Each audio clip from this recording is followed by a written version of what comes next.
What's up, Home Squad? Welcome to another edition of Frequently Asked, mortgage-related questions answered by yours truly, Jake Martinez. Question 1.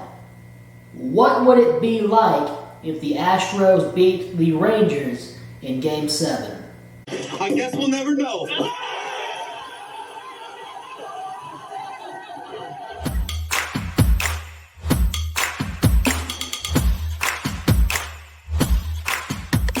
I'm a Texas Ranger fan, if you can't tell. But in all seriousness, welcome back to Frequently Asked. This is a series in which I answer some of your most asked mortgage-related questions. So now, without further ado for real, let's go ahead and get started with question 1. Question 1. What are seller concessions? Seller concessions are the coolest thing in the world. To keep it real simple, seller concessions are when sellers, people that are selling a property to you, are willing to contribute a portion of the sale to go toward your closing cost. Essentially, this means that sellers are giving you money to help purchase their home. All of these funds are distributed at the point of closing, so nobody has to worry about putting any money down up front in order to go towards these concessions. There are limits on how much concessions a seller can give to a buyer.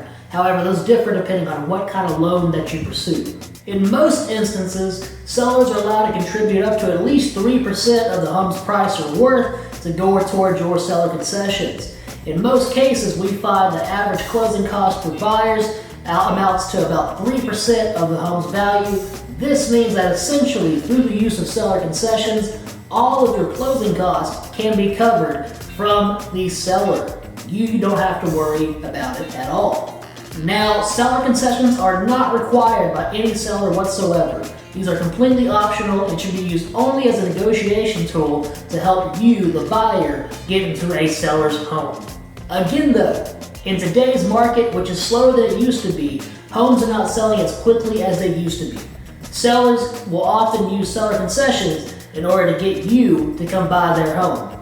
Lastly, let's talk about what seller concessions can be used towards, or at least let's reiterate something.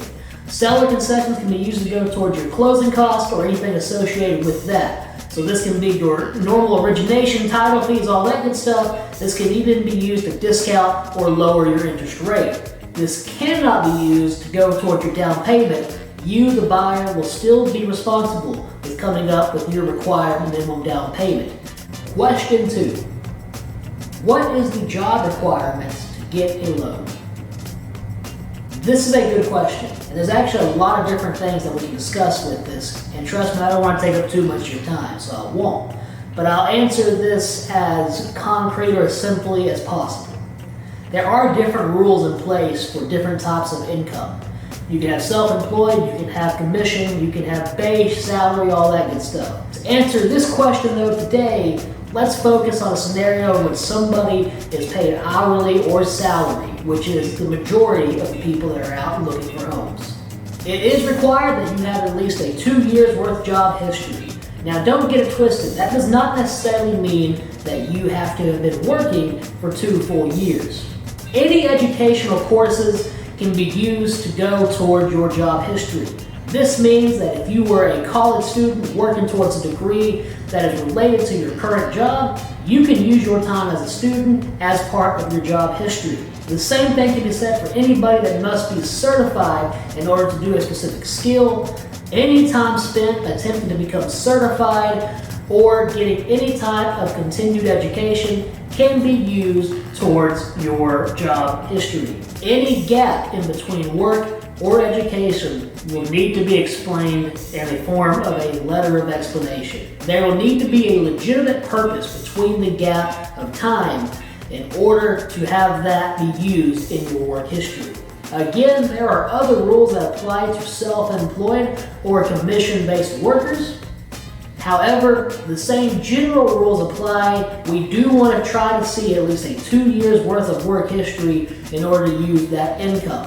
If you do not have a full 2 years worth of work or education related history, there is potential for you to still get a mortgage, but that will be on a case-by-case basis, and we may have to pursue a non-traditional loan type.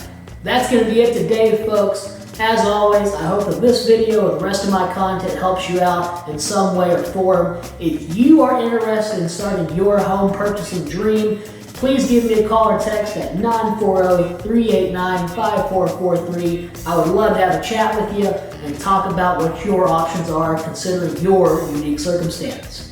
As always, I'm Jake Martinez, your favorite mortgage lender. Remember, you're almost home. See you later, guys.